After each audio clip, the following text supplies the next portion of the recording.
j'espère que vous allez bien. Je suis ravie de vous retrouver pour une nouvelle vidéo. Alors comme vous le savez, j'ai décidé de passer à 2 vidéos par semaine. Le dimanche, comme d'hab, on garde les vidéos spéciales Vinted pour vous aider un maximum à vendre sur la plateforme. Et le mercredi, j'ai envie de vous partager un petit peu autre chose. Voilà, donc le mercredi, je ferai d'autres vidéos sur d'autres sujets comme la création de contenu UGC par exemple. Je sais que ça vous intéressait beaucoup avant. J'aimerais bien aussi vous parler plus de contenu généralisé, c'est-à-dire de YouTube, d'Instagram, de TikTok. Également faire des petits vlogs, des trucs sympas. Donc j'espère que les vidéos du mercredi vous intéresseront tout autant que celles du dimanche. Et aujourd'hui, j'avais envie de commencer avec une vidéo qui va t'apprendre comment monétiser une chaîne YouTube. Et en même temps, je vais t'expliquer comment moi j'ai réussi à monétiser cette chaîne-là. Alors petit disclaimer, je pense réellement qu'en 2025, c'est beaucoup plus difficile d'arriver à monétiser une chaîne YouTube que ça pouvait l'être en 2010 par exemple. Forcément, depuis 2010, il y a beaucoup de gens qui se lancent sur la plateforme et il y a toujours des gens qui se lancent aujourd'hui sur la plateforme, sauf qu'il y a beaucoup moins de viewers qu'avant. Avant, voilà, il y avait quasiment que YouTube. Maintenant, avec TikTok, avec Instagram, avec tous les autres réseaux comme ça, et bien le souci c'est qu'il y a des gens maintenant qui sont exclusivement viewers de TikTok, viewers de Twitch et qui vont plus ou moins oublier YouTube. Mais il ne faut pas baisser les bras. Si moi j'ai pu réussir à monétiser ma chaîne, n'importe qui peut le faire. Alors on va commencer, je vais t'expliquer d'abord les conditions de monétisation sur YouTube. La première condition, c'est d'avoir 1000 abonnés au moins sur la chaîne. Ensuite, il y a une deuxième condition, soit d'avoir cumulé 4000 heures de visionnage sur les vidéos classiques, comme ce que tu es en train de regarder ici, soit d'avoir accumulé 10 millions de vues sur les shorts. Alors je vais pas te mentir, moi j'ai réussi à avoir la monétisation grâce aux vidéos classiques, donc comme celle-ci. Je trouve que les shorts c'est vraiment difficile de percer avec les shorts. Aujourd'hui il faudrait en poster 2-3 par jour, faire une stratégie un petit peu à la Thibaut InShape et franchement ça c'est pas pour moi. Et même si YouTube met beaucoup plus en avant les shorts que les vidéos classiques, moi je trouve que ça reste quand même beaucoup trop difficile d'atteindre les 10 millions de vues sur les shorts. Parce que du coup, les 4000 heures de visionnage sur une vidéo classique, tu peux les atteindre sur l'année. Alors que les 10 millions de vues sur les shorts, c'est sur 90 jours, donc 3 mois. Et je vous avoue que ce qui était le plus difficile, c'est d'atteindre ces 4000 heures de visionnage par an. Parce qu'en soi, les 1000 abonnés, je les ai atteints plutôt rapidement. Donc personnellement, moi j'ai commencé à poster sur YouTube de façon plus ou moins régulière en 2022, donc ça fait déjà 3 ans. Mais bon, c'était des vidéos pas très intéressantes, je vous avoue. C'était des hauls, c'était des vidéos favoris, des vidéos tendances du moment, tout ça. Mes miniatures étaient exécrables, le montage c'était pas fou non plus. Le son était dégueulasse. Bon, de temps en temps, il est encore dégueulasse, mais ça, c'est des soucis techniques. Ça se règle. Vraiment, je faisais des vidéos un petit peu fourre-tout, un petit peu fouillis, parce que en soi, j'avais pas pour objectif de monétiser ma chaîne YouTube. Et donc, à cette époque, je postais quand même une vidéo par mois. Il y avait des fois où je pouvais sauter, je faisais une vidéo tous les 2 mois. Mais petit à petit, en fait, j'ai réussi à atteindre les 1000 vues, 3000 vues sur certaines de mes vidéos. C'est après, en 2023, que j'ai décidé d'accélérer un petit peu le mouvement sur YouTube. Je suis passée de une vidéo par mois à une vidéo toutes les 2 semaines environ. Mais voilà, c'était encore quand même assez irrégulier. Mais c'est exactement à ce moment-là où j'ai doublé du coup mon rythme de vidéo. Je suis passée d'une par mois à 2 du coup par mois, une toutes les 2 semaines, que j'ai commencé à voir le nombre de mes abonnés et le nombre de vues augmenter. J'ai même eu d'ailleurs mes premiers partenariats à ce moment-là. Il me semble que mes premiers partenariats, j'avais même pas 1000 abonnés. Donc pour vous dire vraiment que tout est possible. Je faisais beaucoup de vidéos sur l'UGC, comment devenir créateur de contenu UGC, etc.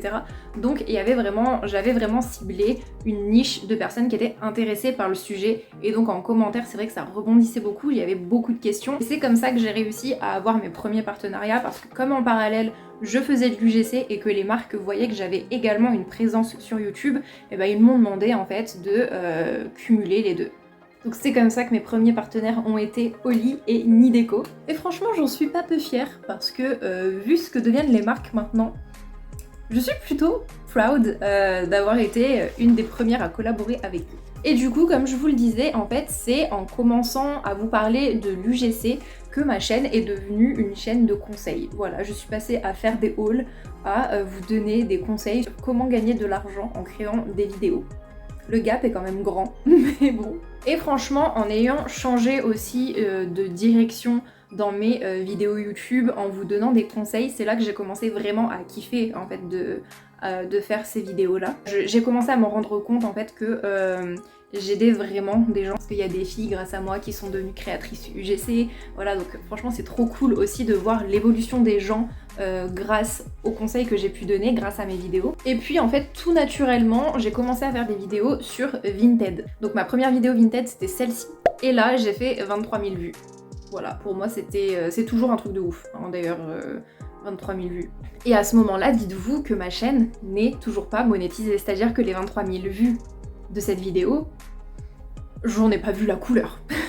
Et c'est vraiment quand j'ai compris qu'il fallait que je me concentre sur des vidéos conseils que là, ma chaîne a commencé à avoir plus de vues et à atteindre plus de 1000 abonnés. Et du coup, que la monétisation a fini par arriver, que j'ai enfin dépassé ces 4000 heures de visionnage dans l'année. Et franchement, c'était pas simple, hein. C'était vraiment pas simple. Et vous allez voir que cette monétisation, je ne l'ai depuis pas si longtemps que ça, hein. Elle est arrivée en été, je dirais juillet 2024. Et mon premier virement, j'ai réussi à le débloquer qu'en décembre 2024.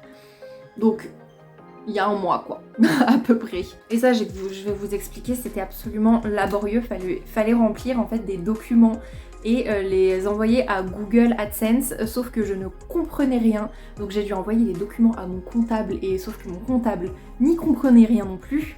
Donc il a dû se faire aider par un autre comptable qui avait du coup des clients qui étaient sur YouTube et qui avaient déjà dû faire face à ce genre de documents. Moi je ne connaissais rien, mon comptable non plus, il avait jamais eu de clients qui faisait de la création de contenu, donc on apprend plus ou moins ensemble. Comme je ne voulais pas envoyer n'importe quoi à Google AdSense, surtout que c'est des trucs hyper précis, franchement pour moi c'était du chinois. On m'aurait parlé chinois, mandarin, c'était pareil.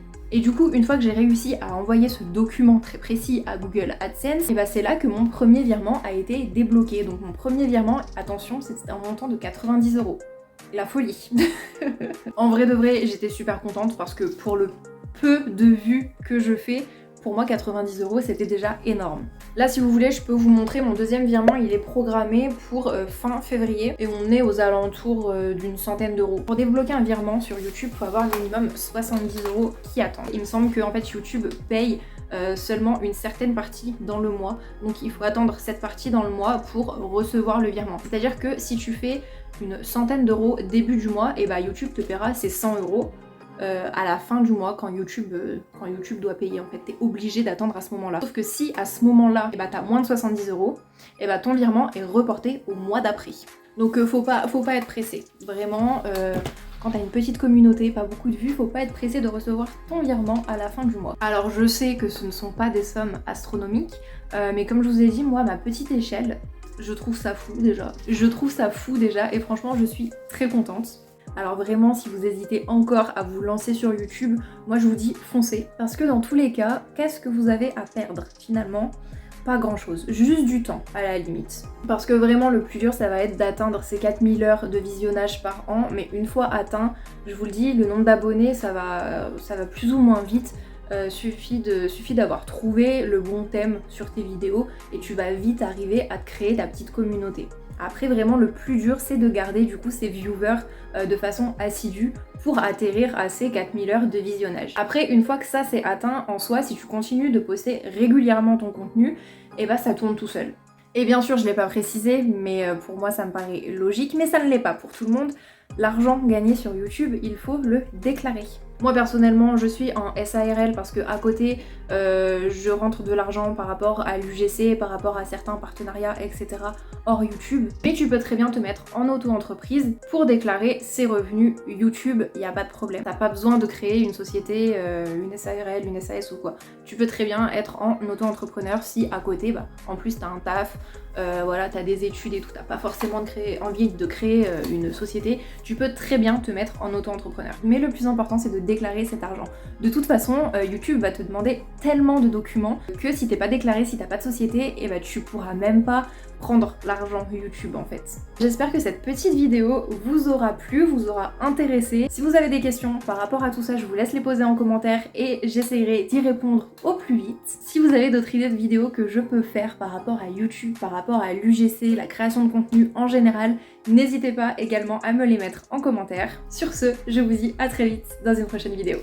Bye!